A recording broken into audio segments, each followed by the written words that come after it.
You know, generally I try to, I think the story, the newsworthiness of the story dictates the stories that we do, so I don't necessarily try to count the number of stories to see if we're writing more, you know, an equal number for each party.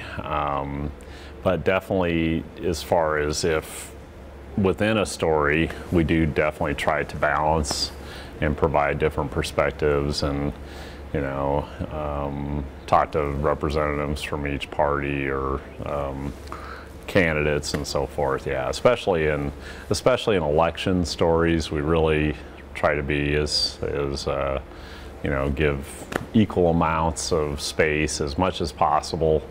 And again, sometimes the stories are going to dictate what you do with them and so forth. But yeah, we go out of our way to make sure to touch base with every candidate, especially when we're doing stories related to elections.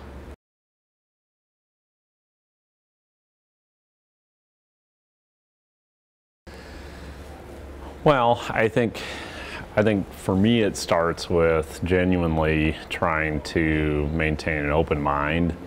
Been in this business for 25 years, roughly, give or take, and I've learned, you know, really there are often 2 sides, 3 sides, 4 sides to an issue, and I think that's what readers come to a newspaper for in particular, is to try to get that depth, to try to get to hear all sides of the story, even minority views on a given issue, and I think those are important. So we really do, I personally just try to keep an open mind about it.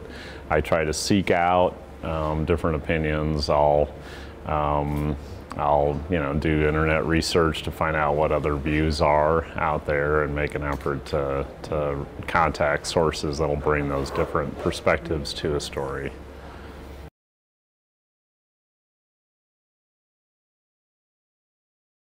I can't think of a really good example right now.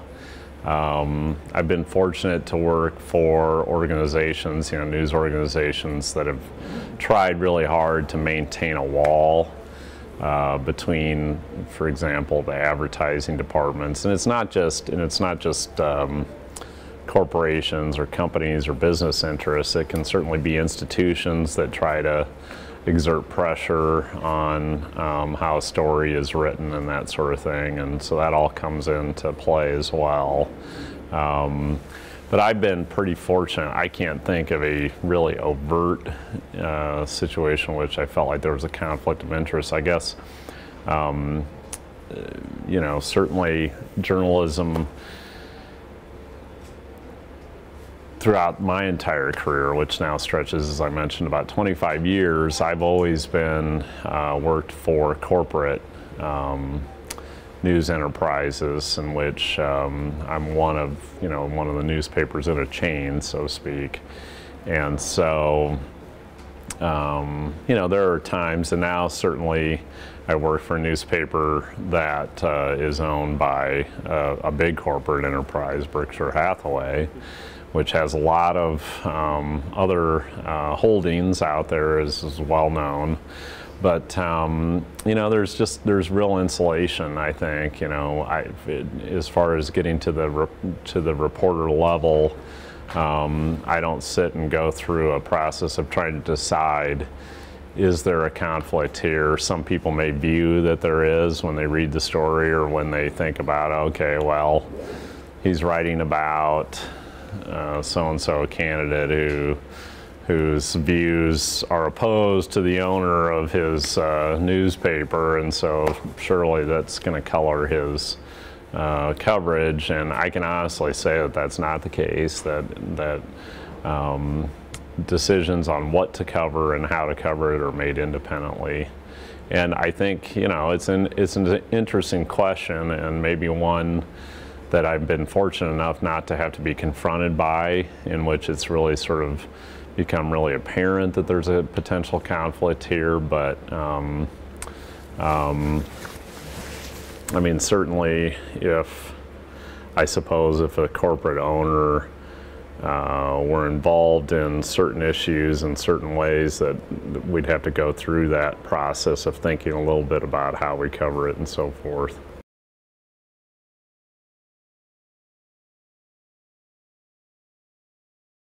Well, that it's a sort of a time-intensive process, but you just try to independently verify what's being said when you can from the data. That's one thing that's been interesting in my career that I've seen develop over time, is data-related journalism, in which we try to get the numbers and then we can look at them ourselves.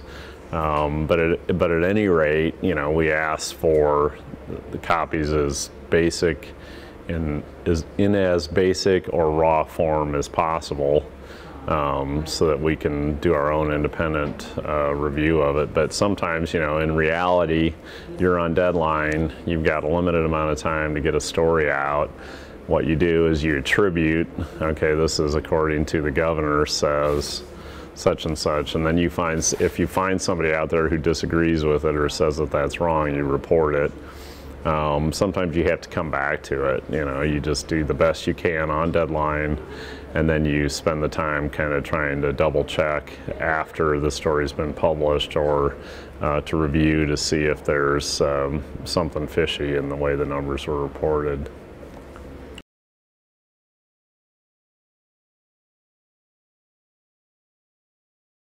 Yeah, I think absolutely they should have to abstain. I think that the public trust demands that public officials declare their conflict of interests, particularly if they have a potential or even the appearance of benefiting financially from the authority that they've been granted through their office.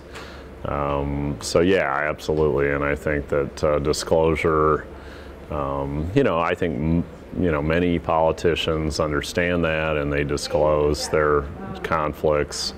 Nationally, I certainly know that senators and members of Congress, if they have certain holdings, they could put them in a blind trust, so that removes, at least that provides a little bit of a layer between votes that could be conflicts of interest. But I think disclosure is just really the key thing. Keep it all out there, transparent, so readers and voters and citizens know what's at stake here.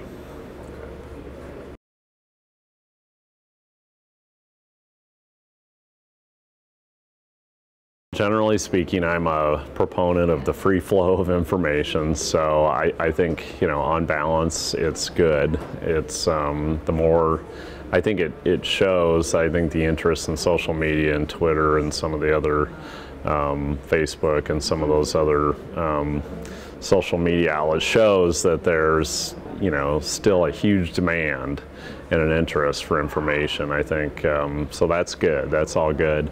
I think the potential danger to it is that it does, I think, raise the pressure to try to get information out there more quickly, to be first. That's always been sort of an element to the journalism business. You try to break a story. It used to be you broke it on a print edition that was sold as a special edition by news hawkers on the streets, and now it's, you try to get that first tweet out there or whatever to let readers know about it. The websites do something similar to that. The pressure is just to not, news organizations more than anything need to protect their credibility.